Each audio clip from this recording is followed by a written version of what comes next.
Alright guys, this is Jacob from Wager Me This, and I have a strategy coming to you here. This isn't going to be for everybody. So first of all, I have $800 right here. It takes a little more money to play this.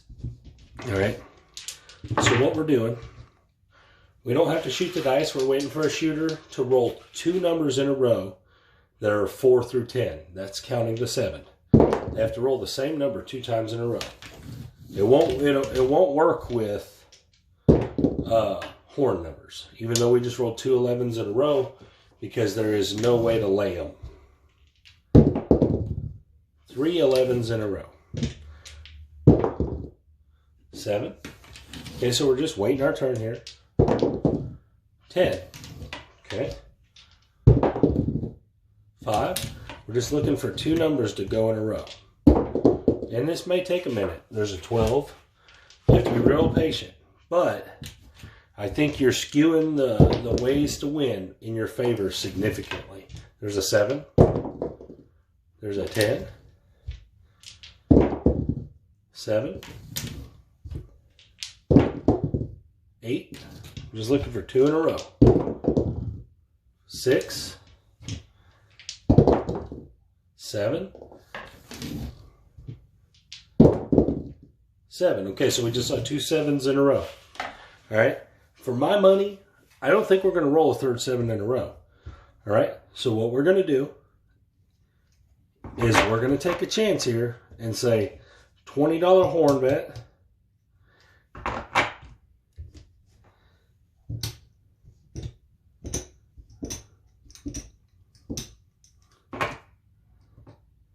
And go for this. On nothing other than, I'm just pretty positive we're not going to roll a third 7 in a row. It's just unlikely that you do it. There's a 12, okay? Now, if you would have had to be working, so you'd had to tell them you're working, of course. But so we lost 15 on that 12, but we made $150. All right? Take it all down, turn it all off, whatever you want to do. Restart. We're waiting for 2 numbers in a row. Oh, back-to-back 12s. Look at that. 7. Okay. Can we get another 7? 6. Okay. It works a little different when it's not the 7. The row comes back-to-back. And hopefully I'll get an example of that here. 5 4 9. 4 4 8. 6 4 10. Come on, repeater. 5 9. I know people are going to say this is gambler's fallacy or whatever. The dice are the same probability every single time. There's a 12. I do have an argument against that. I'm not going to get into it. There's a 4. There's a 3. And like I said, this could take a long time. You may sit there for an hour and only see it happen one time. There's an 8. There's a 7. There's a 9. There's an 8. There's a 6. Dice off the table. Okay, so we had 2 6s in a row there. All right, so when it happens like this is a little different. You got to lay the 6 for $360. All right, that gives you a $300 7 as a winner. All right, then you go $20 horn, and you still have $280 to work with. So we're going to go like this. Now, you can go up more than that, but remember, you have to, whatever you have has to win more than your horn losing. So whatever you have out there has to win more than your horn losing. All right, so what we have out there is 100, 200, 260, 270, 280. All right? If we roll a 7, we're going to win $300. So we're only going to make $20 on a 7. But on any other number, besides 6, we're going to make some money. All right, so here we go. There's a 10. Okay. I'm going to lose this. We're going to win $100. All right. I know I'm not paying the vig. You'd have to deal with that on your own. And of course, if them bets weren't working, you'd have had to turn them on. All right. That's all semantic stuff. You got to remember to do that, though. All right. Then you take it all down. You got your one hit in. You take it all down, and you wait for another repeater. All right. There's a 5.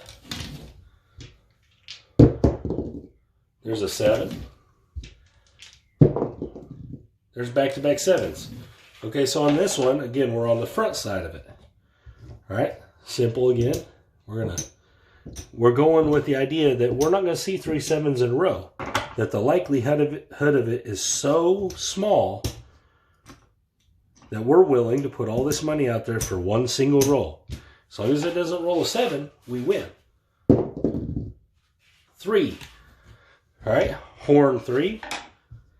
It's going to pay $75, lose 15, rack it up,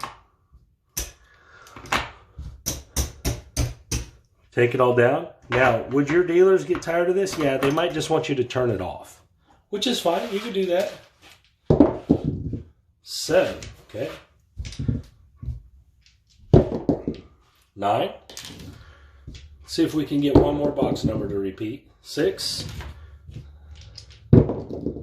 12, 8, 8. Okay, back-to-back 8s. Perfect. Same thing. 360 in a lay on the 8. It's $320 horn bet. And then it is 2 units, 2 green units, all the way across the rest. And the caps. As long as we don't roll an 8. 7, okay? So this is the worst case scenario on this, really. All right, you're going to lose all this. But you're still going to win $300 right there. 360. Now, they're going to make you pay a vig. And that might cut into them profits a little bit, but it's still a profit. All right? Rack it up. And you could adjust them numbers however you wanted. All right, so let's see where we're at. So there's 700 right there. Remember, we only started with 800. So there's 800. We are in the profit. $275, $290 profit already. And at no time in that whole situation did we ever have more than one number at risk to kill us. And that was on them 7 rolls. And you could hedge that out. You could play hop 7s and figure out the money, and then you couldn't lose. You could probably make it to where you couldn't lose, but you wouldn't win on the 7. You could probably only break even on the 7. I haven't went that far into it. I feel like when you roll 2 7s in a row, in my opinion, it's worth the chance to win that free roll. And that's the way I look at this. And now I know a lot of people are going to say, no, that's too much risk on one roll and all that kind of stuff. But okay, so let's think about this. Let's say you play 64 across, right? Let's say you play 64 across. So you have $64 at risk every roll. Now I know you're going to win some, okay? So let's say you win every roll for 4 in a row, okay? So that's $14 or $18. All right, so let's say let's throw 4 chips out there and see where they land. Okay, so you got an 8, 2 9s, and a 6. All right, that right there doesn't cover your 64 across. All right, it's 28 and 28. That's only 56. All right, you're still having to at least win one more or take something down to get into the profit. So you have risked the exact same amount that I risked. You just did it over 5 rolls instead of 1 roll. All right. The difference is when I hit my one time, I get my money out of it, and I make a $50 profit or a $40 profit or a $20 profit. I get it in one shot, and I get all my money out. Right? Then I wait for an ideal situation to reappear.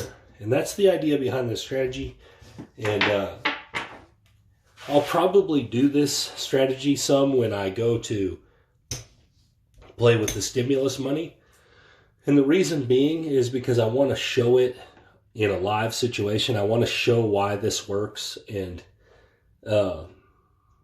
just the idea behind it and the reason that when people say dice don't have a memory or whatever you want to call that, yeah, that's true. But the law of averages is a law, okay? It's just like the law of probability. So the law of averages dictates and has validity when you're talking about rolling numbers back to back to back, all right? So 16% of the time that you roll 2 7s in a row, 16% of the time, supposedly, you should roll a third one in a row, right? But it's just not, it's not true. If you go by the dice are always the same every time. It just doesn't happen that way. So, and I mean, I can go into the math further, but I'm not going to do that. And that's the idea behind this, and that's why I do this at the craps table. And you can dummy it way down, or say dummy, you can reduce it way down to smaller numbers. You could probably play it with $300 if you're at a $5 table, because then you could make all the numbers smaller. But I tend to look at it like this. If you're going to play aggressively like this and you're going to take big risks, you want it to be big rewards. And so that's kind of the idea behind it. I would much rather play this way than try to grind out 30 and 40 bucks.